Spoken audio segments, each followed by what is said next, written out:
रहे थे। अब जरा फटाफट से अब लेफ्टिनेंट गवर्नर साहब को भी आपको सुनाते हैं, क्योंकि लेफ्टिनेंट गवर्नर साहब भी लेफ्टिनेंट गवर्नर साहब का बड़ा बयान सामने आया, जिसमें कुछ चीज़ें उन्होंने बड़ी वाशगाफ अंदाज में कही। और सबसे बड़ी बात जो इस वक्त सामने आ रही है वो ये आ रही है कि लेफ्टिनेंट गवर्नर मनोज सिन्हा का जो बड़ा बयान सामने आया वो ये आया है कि कश्मीरी पंडितों के लिए बाज़ाबातकारी का मंसूबा आने वाले 3 महीनों में जो है वो सामने आएगा। सबसे बड़ी बात इसमें है। और दूसरी बात जो सामने आ रही है वो हैदरपुरा के हवाले से भी है।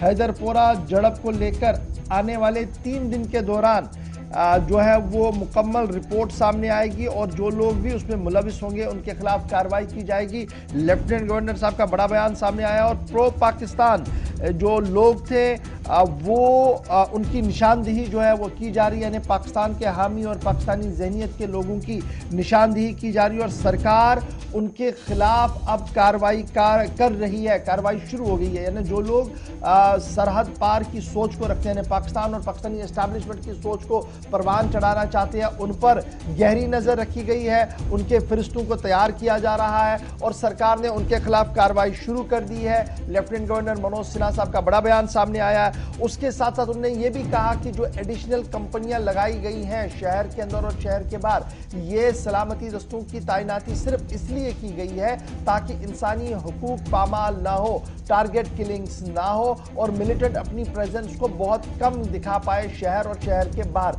इसलिए इस प्रेजेंस को बड़ा इंपॉर्टेंट किया गया है। और तीसरी बड़ी बात कि कश्मीरी पंडितों की रिहेबिलिटेशन का जहां तक मामला है, आने वाले 3 महीनों में एक जामिया हिकमत अमली और पॉलिसी जो है मरकजी हुकूमत सामने रखने जा रही है। और हैदरपुरा का मामला जो है, जो लगातार बैनुल-अक़वामी मीडिया से लेकर इंसानी हुकूक तंजीमों की तरफ से उठाया गया था, उस पर यह कहा गया कि अब जो रिपोर्ट है लगभग तैयार है और आने वाले 3 दिनों के दौरान सरकार के सामने रिपोर्ट होगी, जिसके बाद जो लोग भी मुलविस इस रिपोर्ट के तहत होंगे उनके खिलाफ कार्रवाई की जाएगी। लेफ्टिनेंट गवर्नर मनोज सिन्हा ने 3-4 बड़े बयान दिए हैं और जैसे मैंने पहले ही कहा कि कल मुख्तलिफ जब उन्होंने एदाद शुमार दिए हैं दिल्ली के अंदर, तो उन्होंने इस बात का खुलासा पेश किया कि हालात बतदरीज बेहतर हो रहे हैं। टारगेट किलिंग्स के बावजूद भी सयाहों की एक बड़ी तादाद जो आ रही है और जुलाई के महीने में 10 लाख से ज्यादा सयाह जो है वो वारद कश्मीर हुए हैं और जुलाई के बाद नवंबर के महीने में 13 लाख से ज्यादा सयाहों ने जो है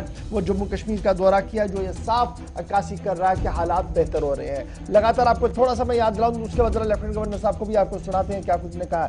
जब ये फिगर्स आ रहे हैं ना, जनाब नॉर्मल सी के फिगर्स दिए जा रहे हैं, तो एक चीज याद रखिएगा, हिज़्ब इख्तिलाफ के लीडर और साबिक वज़ीर आला उमर अब्दुल्ला बयान दे चुके हैं पिछली बार। उन्होंने कहा कि देखिए जो ये आंकड़े दिए जा रहे हैं कि इतने सयाह आ रहे हैं, इतने सयाह और सयाहों की आमद को नॉर्मलसी के साथ जोड़ा जा रहा है, तो सन 1992 में भी जब हालात खराब थे सयाह वारदीवादी थे और सन 96 के बाद भी जब इलेक्टेड गवर्नमेंट थी तब भी सयाह आ रहे थे, लेकिन हालात को तो तब कहा जा रहा था खराब थे और रिकॉर्ड तोड़ सयाह तब भी आए थे। तो सयाहों की आमद से इसे ना देखा जाए कि नॉर्मलसी है, बल्कि नॉर्मलसी का एक अपना पैरामीटर है।